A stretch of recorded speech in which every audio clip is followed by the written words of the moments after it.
Shalom saudara-saudara terkasih dalam Tuhan. Ada sukacita pada hari ini, amin. Mari sama-sama kita siapkan hati kita untuk memuji Tuhan. Terima kasih Tuhan, terima kasih Bapa yang baik Tuhan. Pada hari ini Tuhan kami siap menyenangkan hati-Mu Tuhan. Kami siap memuji Engkau Raja segala Raja. Biarlah hari ini Tuhan kemuliaan Engkau dinyatakan buat setiap kami Tuhan. Terima kasih Tuhan, terima kasih Tuhan. Kami berdoa dan mengucap syukur. Haleluya. Sama-sama kita katakan amin. Ada sukacita saudara? Yang percaya Tuhan Yesus ajaib katakan amin. Mari sama-sama kita mau puji Dia dengan sukacita.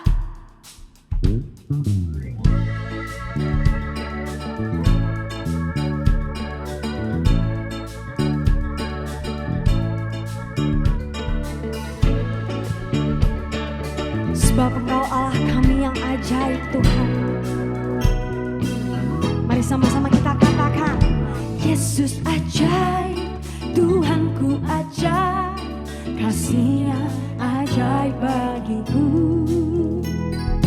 Yesus ajaib, Tuhanku ajaib, rahmat-Nya kekal selamanya. Tak berubah kasih-Nya, setiap hari bertambah indahnya. Sampai bumi berlalu dan habislah ragaku, Yesusku ajaib bagiku.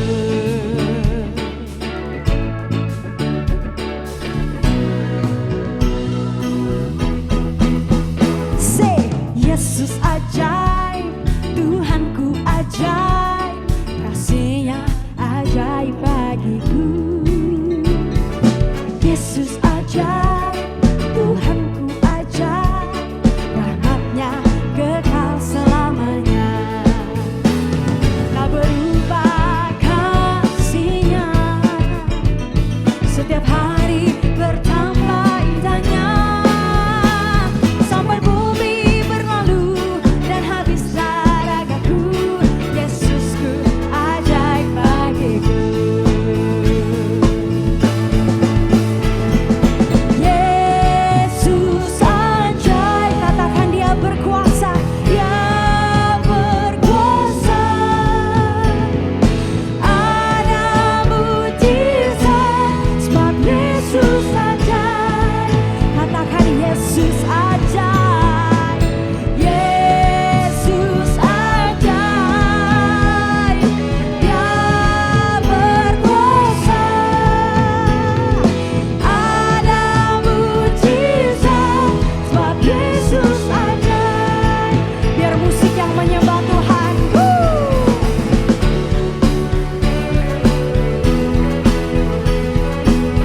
Sebab Engkau Allah kami yang ajaib Tuhan.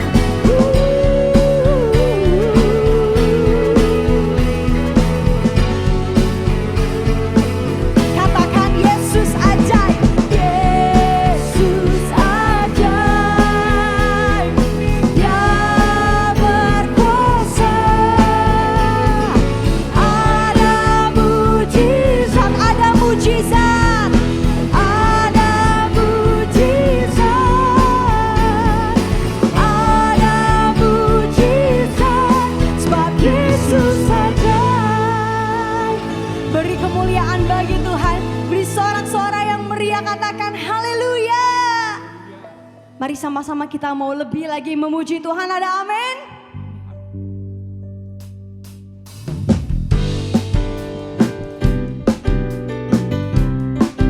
Kau kemenangan bagi kami Tuhan.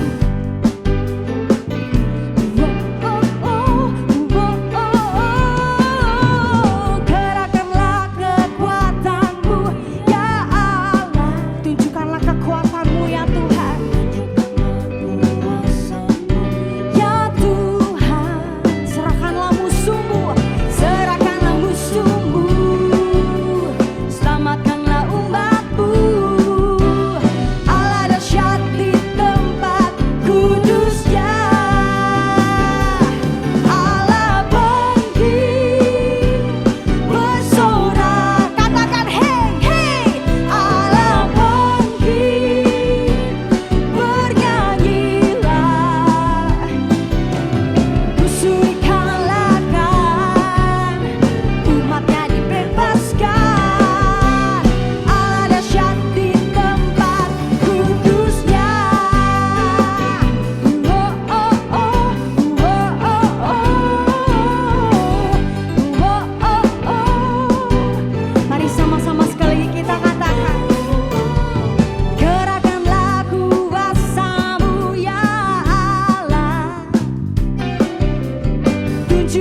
lagi Tuhan, katakan haleluya. Terima kasih Tuhan. Kami percaya waktu-Mu Tuhan yang terbaik buat setiap kami Tuhan. Bahkan setiap waktu Tuhan kami menantikan janji-Mu dalam hidup kami dinyatakan Tuhan. Hari ini kami datang Tuhan. Kami menghampiri-Mu.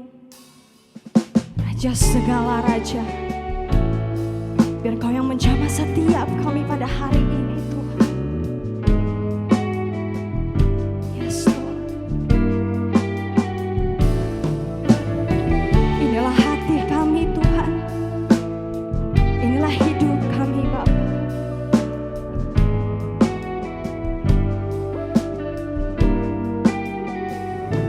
Ya Tuhan, tiap jam ku memerlukan-Mu.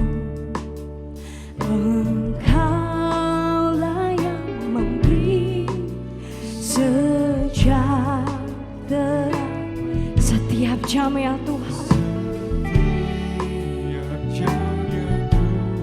Yes Lord. Di Kau ku perlukan, ku datang juru selamat, berkatilah.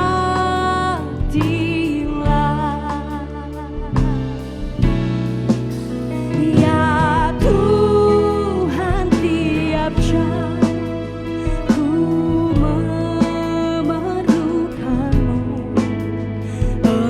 Engkaulah yang memberi sejahtera penuh setiap jam ya Tuhan.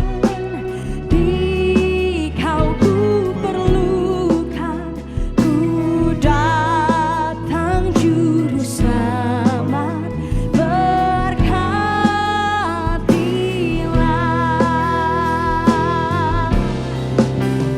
Ya Tuhan, tiap jam ku memerlukan-Mu. Engkaulah yang memberi sejahtera penuh setiap jam ya Tuhan. Di Kau ku perlukan Tuhan, Kau ku perlukan, ku datang juru selamat, berkatilah. Mari sama-sama angkat syukur-Mu di hadapan Tuhan. Terima kasih Tuhan buat setiap kebaikan-Mu Tuhan. Kami merenungkan pengorbanan-Mu di atas kayu salib Tuhan. Bahkan Engkau bangkit untuk menyelamatkan setiap kami Tuhan. Terima kasih Tuhan.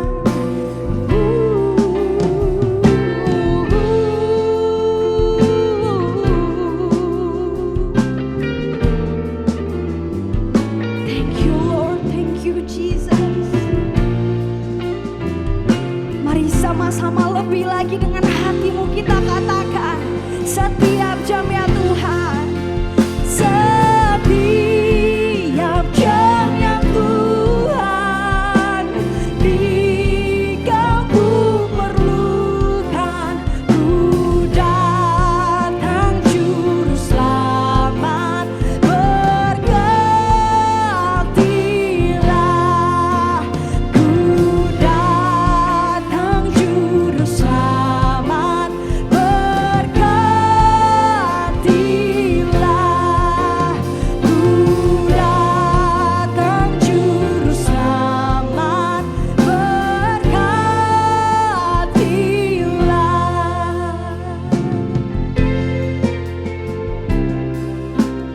you Lord. Terima kasih Tuhan.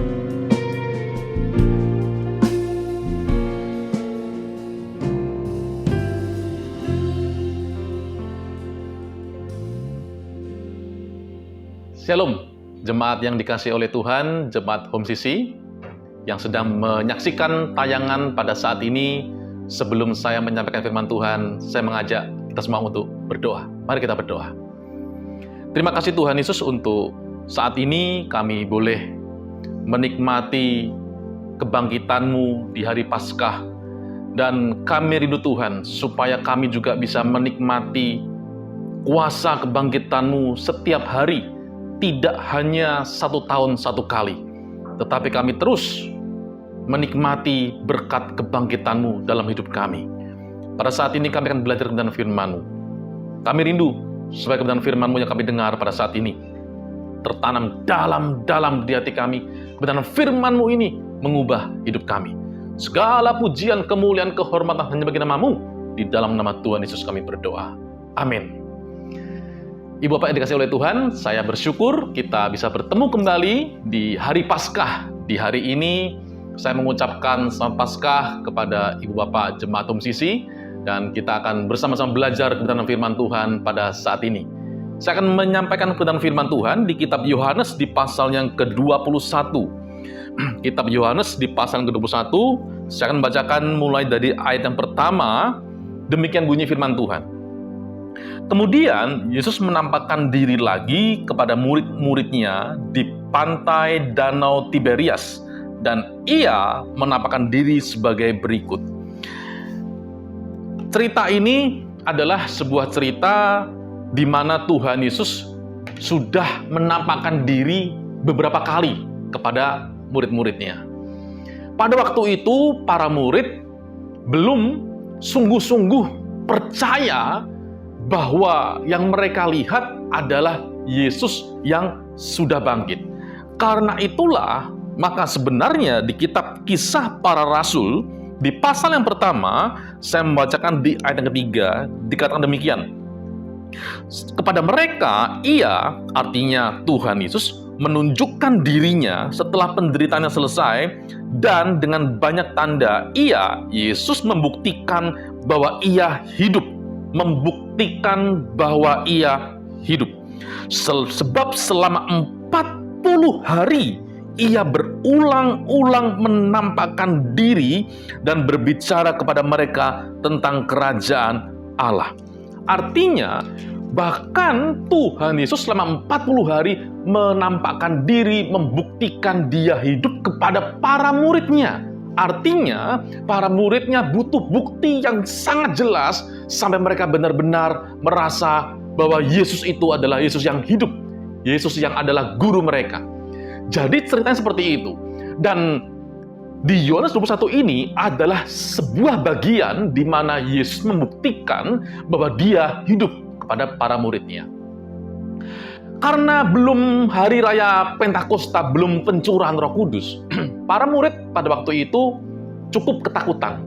Sehingga mereka banyak yang bersembunyi, mereka tercerai-berai, dan sebagian mereka kembali kepada pekerjaan lama mereka. Beberapa di antaranya demikian firman Tuhan katakan di ayat yang kedua.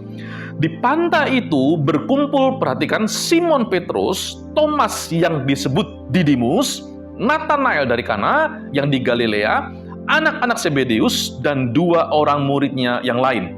Kata Simon Petrus kepada mereka, "Aku pergi menangkap ikan." Jadi Petrus pada waktu ini dia kembali kepada pekerjaan yang lama, yaitu menangkap ikan. Lalu dikatakan demikian, kata mereka kepadanya, "Kami pergi juga dengan engkau." Jadi ternyata Petrus dan teman-teman yang lain pergi rame-rame menangkap ikan. Lalu dikatakan mereka berangkat lalu naik ke perahu, tetapi perhatikan, malam itu mereka tidak menangkap apa-apa.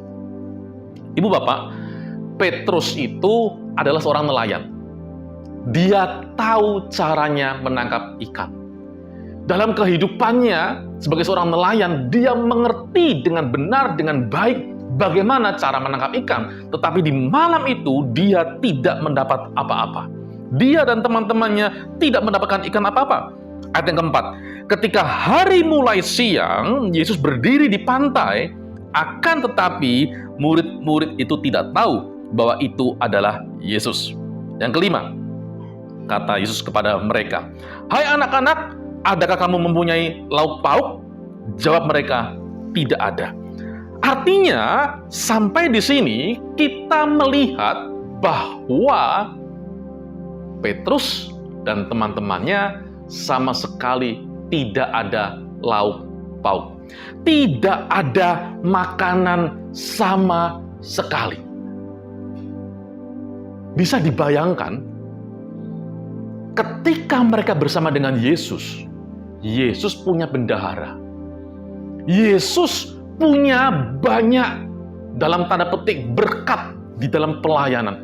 Para murid tidak pernah kebingungan bagaimana mereka akan makan. Karena Tuhan Yesus menyediakan semuanya. Orang-orang berlomba-lomba ingin memberi yang mereka punya kepada Yesus. Dan uang-uang itu semua dikumpulkan di dalam bendahara, yaitu Yudas Iskariot. Setelah Yesus kemudian mati, dan kemudian bangkit, dan kemudian butuh berkali-kali untuk membuktikan para muridnya. Di tengah-tengah pembuktian itu, para murid ini sebagian kembali ke dalam pekerjaan mereka semula. Seolah-olah dalam tanda petik, mereka lari dari panggilan mereka. Tapi mereka tidak punya keberanian pada waktu itu. Nah, saya tidak berbicara mengenai setelah Pentakosta, tetapi tentang kebangkitan. Di masa-masa gelap, masa-masa kelam para murid ini. Mereka tidak punya makanan sama sekali. Ibu Bapak pernah membayangkan, Ibu Bapak tidak punya uang di ATM, tidak punya uang di dompet, mau pinjam, rasanya malu. Masa sebagai anak Tuhan yang mengandalkan Tuhan sampai harus meminta-minta kepada orang? Kita mungkin bingung, atau mungkin Bapak Ibu pernah merasakan di posisi seperti itu. Beberapa waktu yang lalu, dalam masa-masa COVID, ada begitu banyak anak-anak Tuhan dan juga orang-orang lain yang begitu menderita, mereka tidak punya apa-apa. Di ayat ini kita melihat murid-murid Tuhan Yesus tidak punya makanan sama sekali. Lalu apa yang dilakukan? Dikatakan demikian di ayatnya yang ke-6. Maka kata Yesus kepada mereka, tebarkanlah jalamu di sebelah kanan perahu, maka akan kamu peroleh. Pada waktu itu, mereka tidak tahu kalau itu Yesus sebelumnya. Dan mereka mendapat saran untuk menebarkan jala di sebelah kanan perahu. Ibu Bapak, kalau kita jadi mereka, kita akan langsung tebarkan. Tetapi masalahnya ini adalah Petrus dan teman-temannya adalah nelayan. Nelayan dimanapun juga, kalau berangkat melaut, itu di sore atau malam hari. Sampai mereka mencari ikan terus sampai kemudian pagi hari, mereka kembali ke pantai atau berlabuh. Dikatakan oleh firman Tuhan, di situ sudah siang. Jadi bisa dibayangkan bahwa sebenarnya itu bertentangan dengan kebiasaan para nelayan. Seringkali mungkin ketika kita sedang mengalami jalan buntu, ada orang yang mungkin memberi kita saran, nasihat, atau ide. Saya mau katakan, jangan langsung ditolak, tetapi didoakan. Siapa tahu itu jalan keluar bagi hidup kita. Ibu Bapak, para murid ini kemudian dia melakukan. Lalu dikatakan, lalu mereka menebarkannya dan mereka tidak dapat menariknya lagi karena banyaknya ikan. Jumlah ikannya itu 153 ekor. Kenapa 153 ekor? Karena bisa dihitung. Bukan hanya segini, sangat besar sampai jala itu tidak koyak, tetapi penuh dengan ikan yang jumlahnya 153 ekor. Kalau cuma kecil-kecil segini, ya itu untuk apa dihitung. Tetapi karena sangat-sangat besar, sehingga bisa dihitung 153 ekor. Yang menarik adalah Ibu Bapak, Tuhan Yesus hadir tepat di saat di mana mereka bahkan tidak punya makanan. Seringkali dalam hidup kita ini, ketika kita sudah mengalami jalan buntu, kita mengalami hal yang tampaknya tidak ada jalan keluar, Tuhan Yesus itu peduli dengan hidup kita. Dan karena itulah secara khusus Yesus datang untuk memberitahu mereka ada banyak ikan di sebelah kanan perahu mereka. Seringkali berkat itu sangat dekat dengan hidup kita. Hanya kita seringkali tidak melihat karena mata rohani kita tertutup dengan ketidakpercayaan. Ibu Bapak, menariknya kisah ini sebenarnya juga pernah terjadi di masa-masa sebelum murid-murid ini mengikut Yesus. Nah, saya bacakan di kitab Lukas di pasalnya yang kelima. Di kitab Lukas di pasal yang kelima, dikatakan di ayat yang pertama, demikian bunyi firman Tuhan. Pada suatu kali, Yesus berdiri di pantai Danau Genesaret. Sedang orang banyak mengerumuni dia, hendak mendengarkan firman Allah. Danau Genesaret, Ibu Bapak, itu sama dengan Danau Galilea, sama juga dengan Danau Tiberias. Jadi punya beberapa panggilan. Danau Genesaret, Danau Galilea, atau Danau Tiberias. Jadi 3 nama itu semua sama. Dan ini di danau yang sama yang tadi saya sudah jelaskan. Lalu kemudian ayat kedua. Ia melihat, Yesus maksudnya, melihat 2 perahu di tepi pantai, nelayan-nelayan telah turun dan sedang membasuh jalannya. Ia, Yesus, naik ke dalam salah satu perahu itu, yaitu perahu Simon Petrus, yang tadi di kitab Yohanes 21 saya bacakan. Dan menyuruh Petrus supaya menolakkan perahunya sedikit jauh dari pantai. Lalu ia duduk dan mengajak orang banyak itu dari atas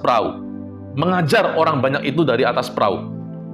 Setelah selesai berbicara, Yesus berkata kepada Simon, "Bertolaklah ke tempat yang dalam dan tebarkanlah jalamu untuk menangkap ikan."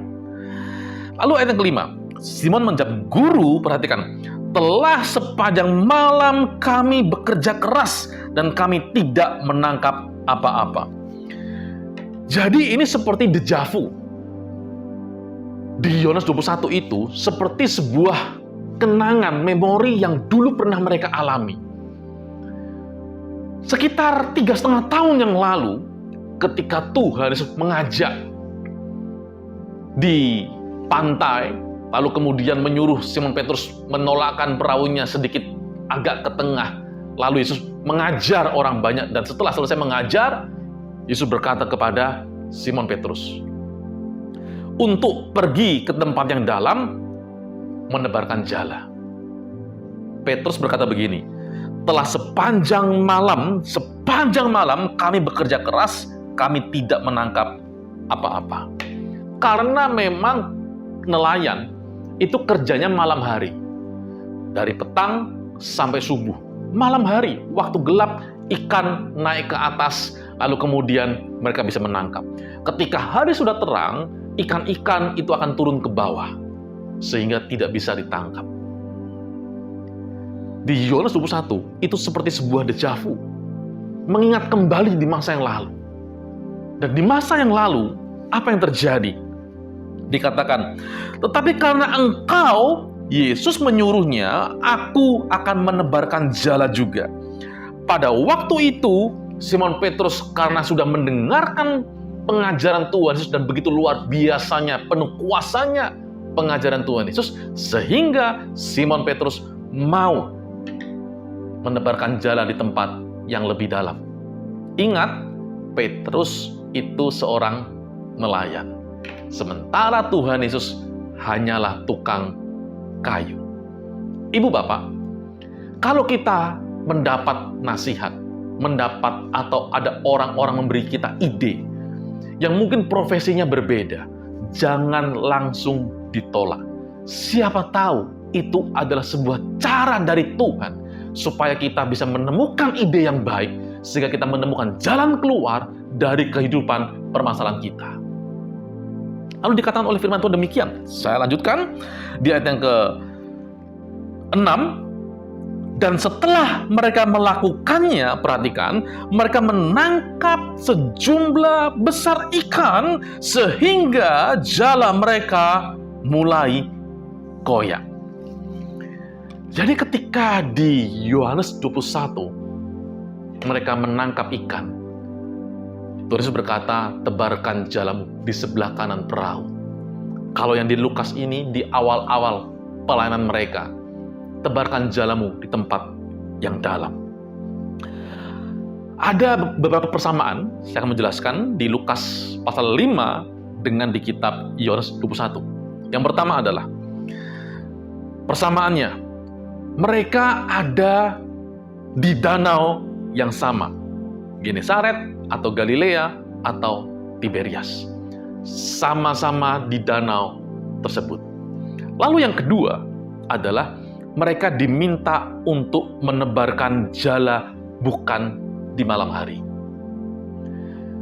Itu bukan hal yang normal, itu abnormal, itu bukan hal yang lumrah, itu hal yang aneh, yang di luar nalar, di luar kebiasaan. Tetapi mereka mau. Ini adalah sebuah ide kreatif sebenarnya yang Tuhan berikan supaya kita anak-anak Tuhan dalam bekerja, dalam berkreasi, jangan hanya mengambil sebuah patokan. Kalau sudah seperti itu, ya begitu. Sehingga tidak ada kreasi yang lain. Karena itulah kita minta hikmat dari Tuhan supaya kita punya kreasi yang berbeda dengan orang lain, sehingga produk kita atau jualan kita atau pekerjaan kita atau diri kita menjadi berbeda, sehingga banyak dilirik oleh orang lain. Persamaan yang ketiga adalah yang menyuruh sama-sama Tuhan Yesus, yang notabene bukan seorang nelayan tetapi tukang kayu. Sama-sama. Dan persamaan yang berikutnya adalah yang keempat, sama-sama mendapat banyak ikan. Di Yohanes 21, ketika mereka tidak punya lauk pauk sama sekali untuk makan, Yesus datang memberi mereka 153 ekor ikan banyaknya. Ikan-ikan sangat besar. Perbedaannya kita lihat. Yang pertama adalah di kitab Lukas dikatakan supaya mereka menebarkan jala di tempat yang lebih dalam. Di kitab Yohanes di sebelah kanan perahu. Berbicara supaya menebarkan jala di tempat yang dalam. Pada waktu itu murid-muridnya belum kenal Yesus sama sekali. Mereka suruh menebarkan jala di tempat yang dalam. Karena mereka tahu, sebenarnya di situ tidak ada ikan. Itu siang hari, Ibu Bapak. Tetapi karena Yesus yang menyuruhnya, di tempat yang mustahil, ternyata ada ikannya. Kita bersama dengan Tuhan dalam merayakan Paskah di hari ini. Pertanyaannya, sudah berapa kali kita merayakan Paskah dalam hidup kita? Dan apakah kita masih menjadi orang Kristen, anak-anak Tuhan yang biasa-biasa saja, yang hadir hanya di saat Paskah dan Natal?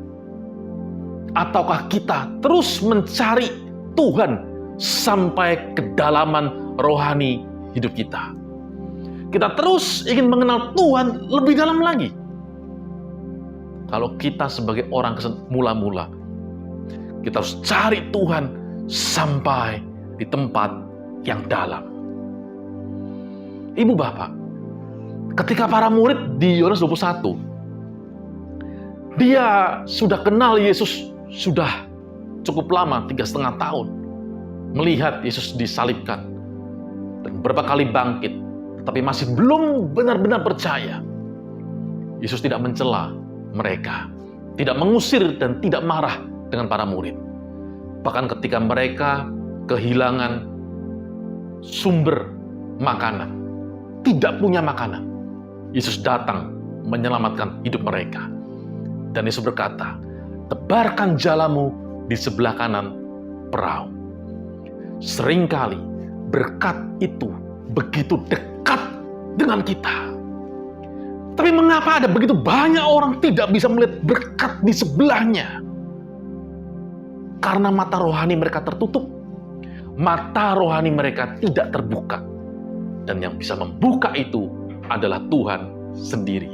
Karena itu ibu bapak, kita butuh Tuhan untuk membukakan mata rohani kita supaya kita bisa melihat ide-ide, supaya kita bisa melihat di sekitar kita yang begitu dekat dengan kita, ada begitu banyak peluang yang kita bisa kerjakan, dan dari peluang-peluang itu bisa menjadi berkat dalam hidup kita. Dalam Paskah ini, kuasa kebangkitannya, dia juga berkuasa membangkitkan kehidupan kita, membangkitkan perekonomian kita, membangkitkan iman kita.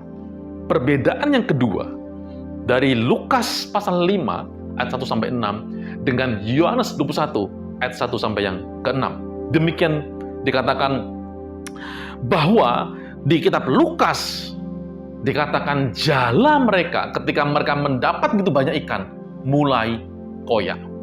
Sedangkan di Yohanes 21, sekalipun ikannya sangat besar, bisa dihitung 153 ekor banyaknya, firman Tuhan katakan, sekalipun segitu banyaknya, jala mereka tidak koyak. Ibu bapak, kalau kita tidak sungguh-sungguh di dalam Tuhan, ketika kita menikmati berkat dari Tuhan, iman kita tidak kuat, iman kita akan koyak. Hidup kita akan koyak. Hidup kita bahkan akan hancur dengan berkat yang kita terima. Berapa banyak anak-anak Tuhan, orang-orang Kristen, yang ketika belum diberkati, berdoa dengan sungguh-sungguh kepada Tuhan ketika diberkati. Berapa banyak kita dengar? Mulai dari orang Kristen sampai hamba Tuhan, yang mereka bekerja, yang mereka punya koneksi-koneksi, melakukan korupsi, dan sebagainya. Justru berkat itu yang menghancurkan mereka. Ketika kita tidak punya kedalaman dengan Tuhan, kedekatan dengan Tuhan, berkat itu justru bisa menghancurkan kehidupan kita. Tetapi di Yohanes 21, setelah orang-orang ini mengenal Yesus 3,5 tahun lamanya, mereka mendapat banyak ikan. Jala mereka tidak koyak. Ini seperti seolah-olah Tuhan ingin berbicara kepada kita supaya kita punya iman yang kuat, sehingga ketika berkat itu melimpah dalam hidup kita tidak rusak oleh berkat itu.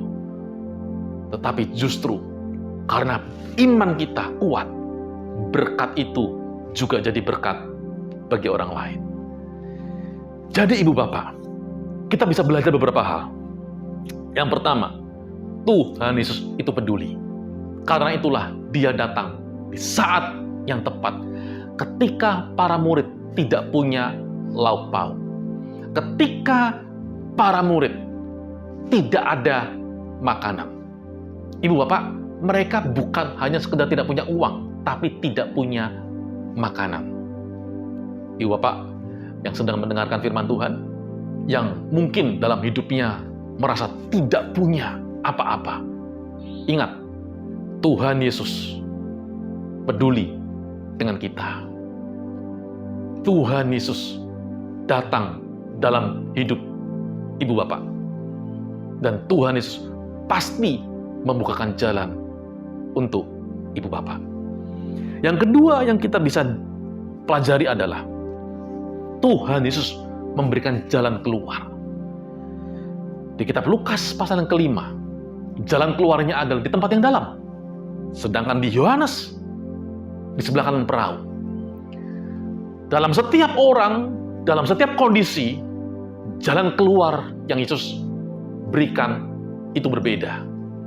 Sekalipun berbeda, kita harus tahu, kalau Tuhan Yesus yang memberikannya, pasti ide-ide kreatif itu akan mendatangkan berkat dalam hidup kita. Karena itu ibu bapak,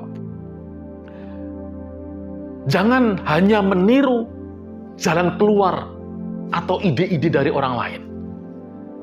Tetapi kita minta hikmat dari Tuhan, supaya ada yang berbeda dengan orang lain. Produk pekerjaan kita berbeda dari orang lain. Sehingga punya nilai yang unggul, yang berbeda dari yang lain.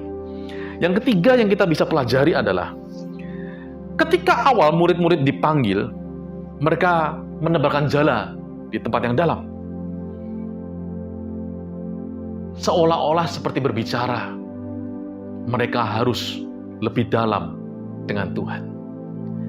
Sedangkan di Yohanes, di sebelah kanan, seolah-olah Tuhan ingin berkata, berkat yang melimpah itu sudah dekat denganmu. Ibu bapak, biarlah di hari Paskah pada saat ini, saya berdoa supaya berkat rohani, berkat jasmani, itu ada di dekat kita. Dan Tuhan membukakan mata rohani kita, sehingga ketika kita menebarkan jala di sebelah kanan perahu hidup kita, kita mengambilnya. Jala itu tidak koyak. Berkat-berkat yang sangat banyak itu bisa kita nikmati dalam kehidupan kita. Amin. Mari kita berdoa. Terima kasih Tuhan untuk hari Paskah. Di saat ini kami boleh belajar bahwa kami punya Tuhan Yesus, Tuhan yang peduli. Sekalipun mungkin kami sedang mengalami masalah, jalan buntu, tetapi kami boleh belajar. Murid-murid-Mu ketika itu bahkan tidak punya makanan sama sekali, tetapi Yesus hadir memberi jalan keluar. Kami percaya kami punya Tuhan yang baik, yang mempedulikan hidup kami.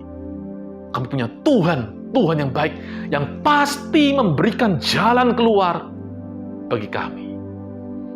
Saat Paskah ini Tuhan, kami mau menikmati kedalaman bersama dengan Engkau. Kami ingin mau dekat dengan Engkau. Bukakan mata rohani kami, supaya kami bisa melihat cara Engkau bekerja dalam hidup kami. Berkat-berkat-Mu yang luar biasa dalam hidup kami. Terima kasih Tuhan. Kami berdoa Tuhan, Kau memberkati untuk setiap pendengar yang saat ini mendengarkan kebenaran firman-Mu, supaya hidup mereka juga diubahkan, supaya kehidupan mereka juga penuh berkat dan penuh kedalaman bersama dengan Engkau. Iman mereka kuat ketika diberkati, sehingga berkat itu melimpah dalam hidup mereka, dan mereka menjadi berkat bagi banyak orang. Dan bila kebenaran firman-Mu yang kami dengar pada saat ini tertanam dalam-dalam di hati kami, kebenaran firman-Mu ini mengubah hidup kami. Segala pujian, kemuliaan, kehormatan hanya bagi nama-Mu. Di dalam nama Tuhan Yesus kami berdoa. Amin. Terima kasih Sobat Home CC dan Bermuda, dan biarlah firman Tuhan yang saya sampaikan menjadi berkat bagi kita semua. Tuhan Yesus memberkati. Sebab Kau layak terima pujian, sebab Kau layak terima pujian, sebab Kau layak ku agungkan Yesus, Raja di atas segala raja, sebab Kau layak.